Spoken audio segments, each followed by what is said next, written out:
Welcome back to our feature segment, and just like the Brady Bunch had Marshall, we've got dimensions. So you guessed it, we're talking about dimensions and a couple of the new features that are rolling out here next month for the Business Central 2021 release wave 1. They got to work on that name. Yeah, it's a mouthful. Yeah, it definitely is. So Ken, this is your area of expertise. You're Mr. Finance. What do you got for us? Yeah, so let's start off. So what we're going to be talking about here is with the 2021 Wave 1 that's coming out in April, they're adding some new features and functionality around the dimensions functionality that exists.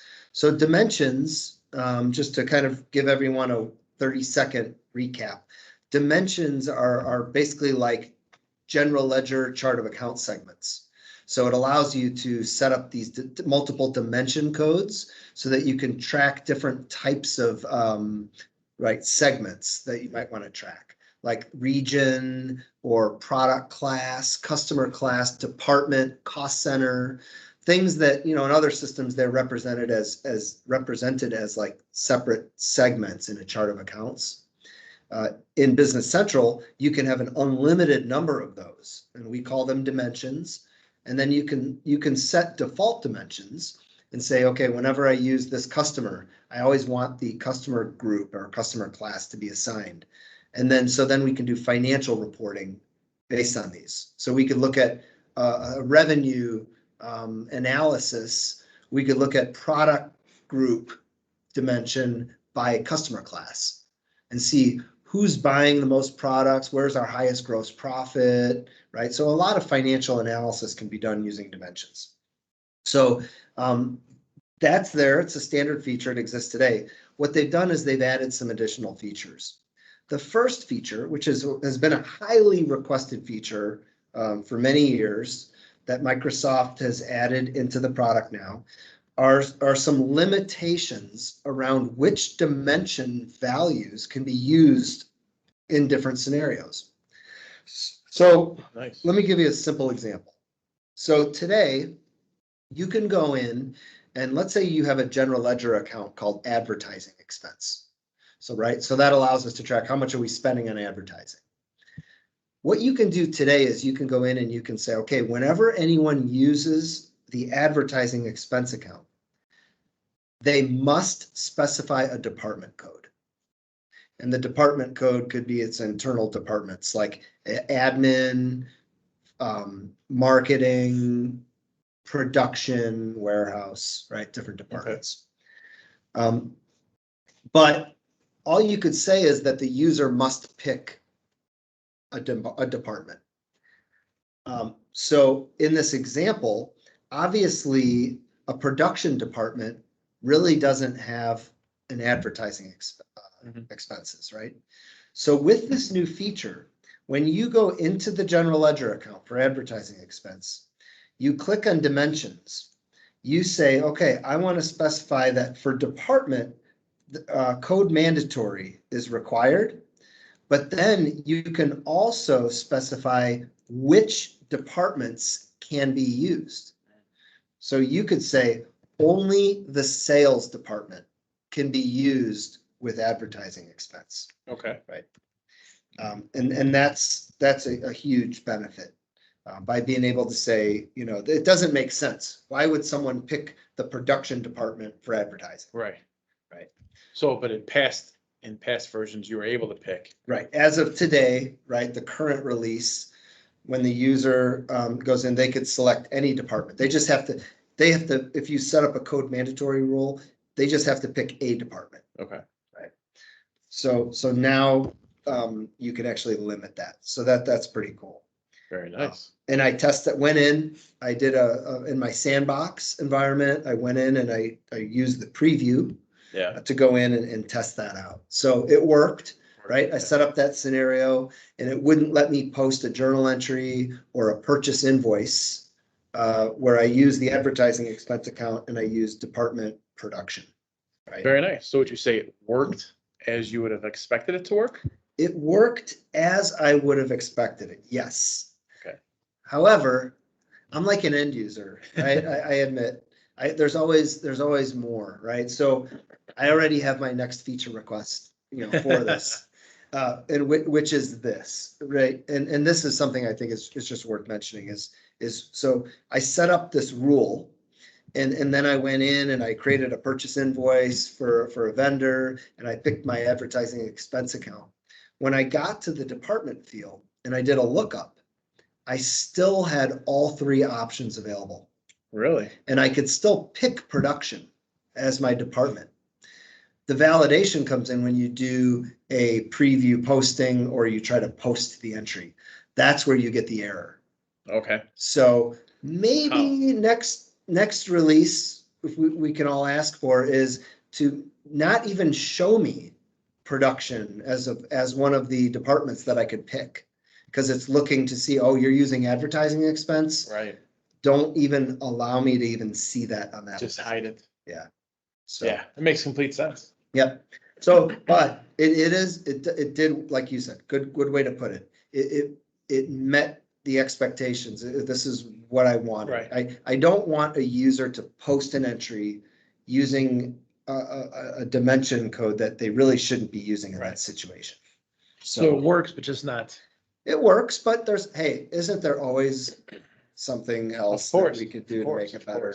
There always is. So this is, it's been a highly sought after request from a lot of people. So that is cool. So that's the first feature that I checked out. Awesome. And so that works and I like it. The next one, also dimension related, is what's called dimension corrections. And so in this scenario, let's say I posted that purchase invoice for advertising, and I hit my sales department. And then I posted it, and someone's, let's say the department manager is looking at their financials, their income statement for their month. And they look at this and they see an advertising expense and they go, wait, whoa. This should not have hit my department. This should have hit the marketing department, not the sales department. Right? So today, what you'd have to do to correct that is you'd have to go do a journal entry. Just a non-related journal entry to reclass that from the sales department to the marketing department. Okay. So what they've added now is if you go to a posted GL entry record, there's actually a new button up on the ribbon, a new option called dimension corrections. And if you click on that, it opens a window, and in the window you can see all the different dimensions that were assigned to that GL entry. And in there you could actually choose to say, I want to correct this, and you could pick a different dimension. Very nice. And then you hit run, and it kind of behind the scenes, it says, okay, this has been scheduled for changing. So it kind of runs it for you. And it doesn't just update the entry, it actually writes an audit trail. So you actually have on that same page, you can go into, and there's actually another option called dimension correction history. So you actually could see that on this date, someone went in and they changed this from sales to marketing. Nice. There's also an undo button. Really? So you could undo the change and revert it back to the original Pretty nice. entry. So again, well done. It works. It did what it said it was going to do. Excuse me. But is there a but? I think there's a but. Isn't there always a but? There's got to be a but. Yeah. So, and it does say this, maybe not quite as clearly as it could be stated, but it does say this in the new feature release. In the example I did, I created a purchase invoice, right? Okay. And when I posted the purchase invoice, that created a posted purchase invoice and GL entry records. When I did the correction, it made the correction within the GL entries. It did not make the correction back on my purchase invoice lines, my posted purchase invoice. So it's not going to go back and update all the related source document entries associated with it. Again, maybe that's 2021 wave. But you'd like for that to happen, right? I think right. I think from a Yeah, from a, User just standpoint, yeah. consistency standpoint, it would be good if it went and it corrected it across the board. Yeah. However, with that said, the number one priority for people is Dimensions is a financial reporting Mhm. mechanism, right? Right. That's what Right. it's for. So, if you're updating the dimension values in the GL entry records, you're accomplishing what you need to accomplish, Mhm. which is you're correcting your financial statements. So, Maybe it in a does, future release. yeah. But it did what it did. It worked well. I liked the audit trail that it created. It showed me what it was and what it got changed to. Yeah. It had an undo feature.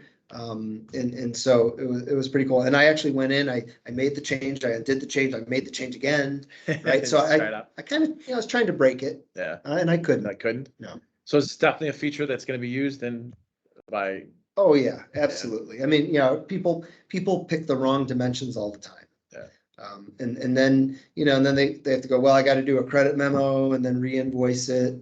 Right. If you want to correct it, the true way or fully today, that's what you have to go through. So it's a nice change. And I think sounds very nice. the theme that it kind of incorporates is more forgiving. More Right? forgiving? Yeah. So What do you mean? well, Business Central, right, as an ERP system, right, there's gap accounting requirements. You need to have a strong audit trail, Mhm. right? Auditors want a system to know that there are controls in place and that there's a strong audit trail. And Business Central has that. There's right, it's a single solution, right? A comprehensive ERP solution that's all integrated, right? And there's strong audit trails throughout the system. But that also means that it's not quite as flexible and easy to change things as you might always want. Gotcha. So the more things like this that they can do where a user can easily go in and correct a mistake, the better. Gotcha. And then I think in a couple, several releases ago, they added a similar thing. Like if you misposted a purchase invoice, for example, you could hit a cancel button. And the cancel button would just auto create a credit memo for you. Yeah. Or a correct button that would create and post a credit memo and then create the new invoice for you to correct and post. So those types of things that Microsoft is adding that make it more easy to correct mistakes. Do you think Business Central has room for improvement, meaning with their ability to be more flexible and allow for change and whatnot, or no? Or do you think it's good where it is? There's always room for improvement in any application, but I would say to a point, right? Okay. So if you take, for example, the opposite end of the spectrum is QuickBooks. Right. QuickBooks, I call it the Wild West. Change anything? You can change anything you want at any time, right? Oh, you don't like that invoice? Just change the amount. Or you don't want that there, delete it. Which right? is not so good for audit trails and everything, right? Correct. For a company that requires an audit trail and reconcilable financials, and the ability to close a period and lock it and make sure that people can't make changes to that anymore once you've decided you've closed that period. Right. Those controls have to be there. And people just have to understand that, right? With that means that in certain cases, if you do something wrong and you have to correct it, that you're going to have to go make some adjusting entries, right? It's not just as simple as going to the posted entry and correcting it. I think Business Central don't they allow you to sign a user or something to be able to go back and change something after like a fiscal year is closed or whatnot? Yeah, they're adding, right, allow changes after a certain date or before a certain date. Yeah, so there's some, they are improving in this regard, right? It used to be very unforgiving, right? And they've been adding features that make it more and more forgiving. It's kind of better safe than sorry in the past, right? Ultimately, they're getting really, really close to the, having your cake and eat it too.